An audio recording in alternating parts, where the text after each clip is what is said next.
Guillermo Saavedra sigue ofreciéndole El Banquete, un programa por amor al arte, por FM La Isla 89.9. Seguimos con Daniel Divinsky. Les recuerdo nuevamente que el teléfono para comunicarse con nosotros es 963-80-18. Daniel, me interesaría retomar, no para obligarte a desgarrarte vestiduras que en su momento ya fueron surcidas nuevamente, felizmente surcidas con el retorno a la Argentina y la recuperación efectiva del trabajo en la editorial, pero sí comentar, para que se sepa, cuál fue el hecho que desencadenó de alguna manera la persecución de ustedes como editores en plena dictadura militar en el año 76, lo que motivó los meses de cárcel y finalmente la necesidad de irse del país. Creo que se podría definir como un extraño caso de ingenuidad en un abogado bien que retirado como yo lo era. En la época de Onganía publicamos una novela que tuvo un éxito enorme, que se llamaba Me tenés podrido Argentina, de Alfredo Grassi. Alfredo Grassi era un crítico de cine, es pobrecito, vive, está muy bien, excelente escritor, militante radical, que indignado por la campaña que hacía un calefactor que decía yo amo a mi Argentina, escribió una novela contando los casos de ocupaciones de fábricas disueltas violentamente, el plan Conintes, una cantidad de episodios de esa dictadura que después resultó dicta blanda del 66 en adelante. El libro se publicó ya durante el gobierno de Lanussi, o sea, en los finales de ese periodo militar, y se vendió muchísimo porque el título era irritante, porque imitamos en la tapa los colores de unos stickers que decían yo quiero a mi Argentina y usted. Exactamente, ¿no? Que había repartido la fábrica esta de estufas entre los taxistas, que son siempre muy disciplinados en ese tipo de consignas. Desgraciadamente. Y el libro tuvo una repercusión enorme hasta que alguien se indignó por el título. Y un buen día salió un decreto firmado por Lanussi donde lo prohibía y ordenaba su secuestro en virtud de una ley 17.401, creo que era, que reprimía las actividades comunistas. Esto era un disparate, porque el libro no tenía un fondo ideológico para nada, el autor no tenía ninguna militancia, los editores tampoco. Simplemente habían sentido en esa cosa patriotera y un poco izar la bandera todas las mañanas de la mentalidad imperante en el momento que el libro los indignaba. Bueno, cayeron en la editorial, hicieron el secuestro, entonces yo recurrí a un excelente abogado administrativista amigo, hicimos un recurso jerárquico, una apelación ante el propio Poder Ejecutivo. Y cosas de la época, como ya estaban convocadas las elecciones, de las del 73, a fines del 72 salió un decreto levantando la prohibición de Me tenés podrido Argentina, que después vendió 1 o 2 ediciones todavía. Cuando en febrero del 77, en medio de un contexto totalmente distinto y que yo evalué como muy mal, prohíben un libro infantil que habíamos publicado, que se llamaba 5 dedos, que era un libro para chicos muy chiquitos, contado casi con ilustración, que yo había comprado en la feria de Frankfurt, donde se venden derechos de traducción, un año antes, de una editorial que funcionaba en Berlín Occidental, o sea, y ni siquiera una editorial del Berlín por entonces ocupado por los rusos, una editorial más bien anarquista, que era la historia de la unión hacia la fuerza. Una mano cuyos 5 dedos están siempre separados, una mano es siempre perseguida por otra que toma por separado a cada dedo, lo tortura y lo persigue y lo hace objeto de malos tratos, hasta que finalmente los perseguidos descubren que, siendo los mismos 5 dedos de una mano, forman un buen puño y se defienden y terminan victoriosos. Parece que no solo fue el hecho de que, porque son los colores más simpáticos para los chicos y eran los de la edición original, la mano victoriosa era roja, sino que, según algún coronel le dijo al dueño de una librería de Neuquén, donde le fue a devolver indignado ese libro que su mujer ingenuamente había comprado para sus chicos, era clarísimo que como la mano derrotada era verde, era una alusión al uniforme de fajina del glorioso ejército argentino. Esto fue siguiendo un curso que, si yo hubiera sido más rápido de reflejos, me hubiera dado cuenta que había despertado una repercusión totalmente ajena a su relevancia. Y a las intenciones. Es decir, las intenciones eran probar que la unión hace la fuerza, pero no tenía otro mensaje que ese. Me entero en la feria de Frankfurt del 76 que un funcionario de la CIDE había convocado a un periodista amigo, Osvaldo Bayer, que estaba en ese momento en Alemania, para decirle, devolviéndole un antiguo favor, que tenía que irse del país porque lo iban a matar, Dijo, porque mira, están pasando cosas terribles, y le mostró como prueba de las cosas terribles que pasaban este libro. Yo debía haber pensado que despertaba reacciones que yo no me podía imaginar, pero ponerse en la cabeza del sargento Gorosito, como dije más de una vez, es casi imposible. Prohíben el libro en febrero del 77, y yo, como un jurista, planteo también un recurso jerárquico pidiendo la derogación de la prohibición, explicando que el libro no tiene nada. Y eso es lo que no podía tolerar el poder militar de esa época, que como sí pudo el del 68. Simplemente, al presentado el recurso jerárquico, a los 3 días sale un decreto poniendo a disposición del Poder Ejecutivo a mi mujer, que era mi socia en la editorial y dirigía la colección infantil, a la por entonces esposa de Augusto Roa Bastos, del escritor paraguayo, que trabajaba con nosotros en la colección y aparecía mencionada en el libro, y a mí como el otro titular de la editorial. Nos vienen a buscar en policías uniformados, lo cual en esa época era lo más parecido a la felicidad, porque y nos traslada a la Superintendencia de Seguridad Federal, donde el coronel a cargo, detrás de una mesa repleta de armamentos secuestrados en algún operativo, nos hace saber que en virtud del decreto tal estamos a disposición del Poder Ejecutivo. A mí ahora, que se pueden hacer chistes 20 años después, me hace acordar de ese viejo chiste que decía cuál era la felicidad para un francés, para un inglés y para un ruso soviético, que para el francés era que su amiguita le llamara y le dijera que aceptaba pasar un fin de semana con él en la Costa Azul, para el inglés llegar a su casa e irse a jugar al golf un viernes, y para un soviético en Moscú que a las 5 de la mañana golpeara a la policía en la puerta de su casa y él abriera aterrorizado y le dijera, Iván Denisovich, venimos a detenerlo. Le dijera, no, Iván Denisovich es al lado. Bueno, en ese caso, que fuera una detención legal, con todo lo desgraciado que tuvo, teníamos un hijo que por entonces tenía 2 años y medio y que se vio separado de nosotros, había quedado en la casa de mis padres porque no teníamos con quién dejarlo en esos días y nos vio 2 meses después. No porque hubieran prohibido las visitas, sino porque nos parecía que llevarlo al lugar donde estábamos detenidos, que era Seguridad Federal, en la calle Moreno, no era lo más estimulante para un chico. Para una criatura de 2 años. Y bueno, estuvimos allí 2 meses y pico, 10 días entre medio en el departamento de policía, porque según nos contaron confidencialmente habían llevado allí a gente que no podíamos ver, y después yo estuve en la vieja cárcel de Caseros, en un pabellón de políticos, y mi mujer un tiempo en Devoto y un tiempo en el viejo asilo San Miguel, que hoy es museo penitenciario. Hubo una fortísima protesta de los colegas de todo el mundo, y hubo una investigación. Yo no tenía ninguna militancia política, solo universitaria, mi mujer ni siquiera universitaria, y así como por la misma arbitrariedad con la que había empezado, terminó todo el 23 de junio del 77. En ese momento, como dijo algún periodista amigo nuestro, mejor que los metieron presos por lo que no hicieron, porque ese libro no tenía realmente ninguna importancia política, y no por lo que hicieron, entre comillas, porque habíamos publicado el libro de María Esther Giglio sobre los Tupamaros, los libros de Rodolfo Walsh, de quien fuimos el editor, los editores elegidos por él.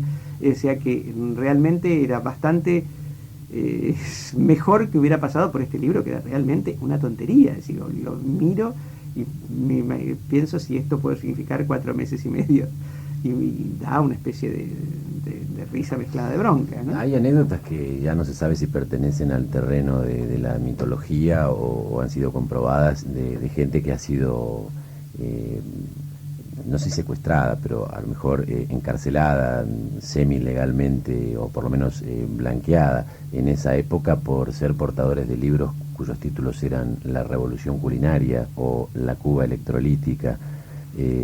Eso no sé si está hablando de anécdotas reales, pero sí de un cierto estado de arbitrariedad y de confusión enorme. Que estaban, es decir, yo alguna vez escribí una nota sobre quién prohibía en ese momento. Prohibía todo el mundo, prohibía el correo, que de repente prohibía la circulación del libro de Mitre sobre las guerrillas en la Guerra de Independencia Nacional, o ahí en ese decreto del correo, de esa resolución del correo está lo de la Cuba Electrolítica, ahí me consta porque la vi, porque había algunos libros nuestros. Prohibía la Municipalidad de Buenos Aires, prohibía la aduana el ingreso de determinados libros editados en el país, lo cual era un disparate. En realidad lo que quería decir era que prohibía la exportación. Es decir, puestos a prohibir, la gente es muy disciplinada. Y entusiasta. Así como alguien dijo que después de la Segunda Guerra Mundial en Italia había 8 millones de socialistas, 8 millones de comunistas y 8 millones de demócratas cristianos, que habían sido 24 millones de fascistas. Y me tocó en el 73 ir a retirar a la misma dependencia de la aduana postal, donde me habían retenido libros que nos mandaban de editoriales del exterior, unos catálogos y unos libros infantiles que nos habían mandado de Polonia, y un funcionario, el mismo de antes, con su mismo guardapolvo blanco, le dijo al otro, che, pero esto viene por la... No, ahora no hay problema, le dijo el otro. Y entonces, lo que se llevaba era dejar. Te voy a dar un caso. Hablaron de Jorge Perenneck hace un rato, a quien no tengo el gusto de conocer, pero en una revista que él también dirige, que se llama Xul, reprodujo, y no sé cómo lo obtuvo porque nunca me enteré, el expediente que llevó a la prohibición, estando nosotros presos, de una novela de Griselda Gambaro que se llama Ganarse la muerte. La prohibieron por nihilista y contraria a los valores familiares, como si eso contradijera alguna disposición legal vigente, y agregaban, por ser la editorial contumaz en la publicación de este tipo de libros, la contumacia es la persistencia en el error, para que no busquen un diccionario, nos imponía una clausura de 30 días. Esto, con los dos editores presos, generó la editorial pánico y no podemos culpar a nadie. Se retiraron los cheques y las cosas más elementales pensando que iban a cerrar la editorial para siempre. Por empezar, nunca fueron. Pero el efecto provocó que alguna gente dejara de trabajar, porque la idea de estar en un lugar que iba a ser clausurado por 30 días. Cuando redeviene la democracia en diciembre del 83, y el libro seguía prohibido, porque ese decreto no había sido derogado, presenta un recurso de amparo, patrocinado por nuestros abogados, para que se derogue la prohibición con costas al Estado. ¿Y quién contesta el recurso? El mismo abogado del Ministerio del Interior que había sido el redactor de la resolución prohibiendo el libro, porque seguía siendo funcionario, que sostenía que habían prohibido el libro en virtud del estado de sitio, que al haberse levantado el estado de sitio no correspondía levantar la prohibición. El juzgado tuvo una resolución medio dudosa y resolvió que, habiendo razones como para litigar, impuso los gastos del juicio por partes iguales, o sea, cada uno pagó sus gastos, pero o sea, que el mismo funcionario prohibidor contestaba el recurso ya en democracia. Esto es un síntoma también para tener en cuenta. También, para cuando alguien tenga tiempo, los fundamentos que determinaron el dictado del decreto de prohibición de ganarse la muerte son para una antología de la mentalidad interdictoria. Esto está en la revista Azul, un número del año pasado que conseguí cuando me comentaron esta historia. La flexibilidad argentina se puede llamar este capítulo. Vamos a hacer un nuevo intervalo musical. En este caso vamos a escuchar algo que tiene que ver con lo que acaba de contar Daniel Divinsky. Tiene que ver con cómo era vista por lo menos la editorial por los inquisidores de aquel momento, porque el tema es de Georges Brassens en una versión cantada en español de un tema que se llama La mala reputación, nada menos. Este tema está cantado en vivo por Paco Ibáñez en el festival, en el Olympia de París en el año 69. Después volvemos con Daniel Divinsky. Voici, ça va vous étonner peut-être, mais de Georges Brassens, la mauvaise réputation, la mala reputación.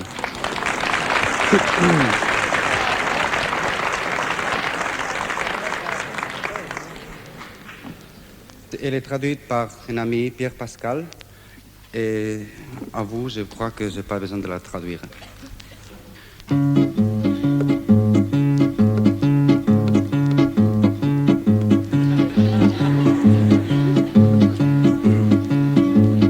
En mi pueblo sin pretensión tengo mala reputación, haga lo que haga es igual, todo lo consideran mal. Yo no pienso pues hacer ningún daño, queriendo vivir fuera del rebaño. No, la gente no gusta que uno tenga su propia fe, no, a la gente no gusta que uno tenga su propia fe. Todos me miran mal, salvo los ciegos, es natural. Cuando la fiesta nacional yo me quedo en la cama igual que la música militar nunca me supo levantar. En el mundo pues no hay mayor pecado que el de no seguir a la bandera. No, la gente no gusta que uno tenga su propia fe, no, la gente no gusta que uno tenga su propia fe. Todos me muestran con el dedo, salvo los mancos, quiero y no puedo. Si en la calle corre un ladrón y a la zaga va un ricachón, zancadilla pongo al señor y aplastado el perseguidor. Eso sí que será una lata, siempre tengo yo que meter la pata. No, la gente no gusta que uno tenga su propia fe, no, la gente no gusta que uno tenga su propia fe. Todos tras de mí a correr, salvo los cojos es de creer. Cuando la fiesta nacional yo me quedo en la cama igual que la música militar nunca me supo levantar. En el mundo pues no hay mayor pecado que el de no seguir a la bandera. Bueno, a la gente no gusta que uno tenga su propia fe, no, a la gente no gusta que uno tenga su propia fe. Todos me miran mal, salvo los ciegos, es natural.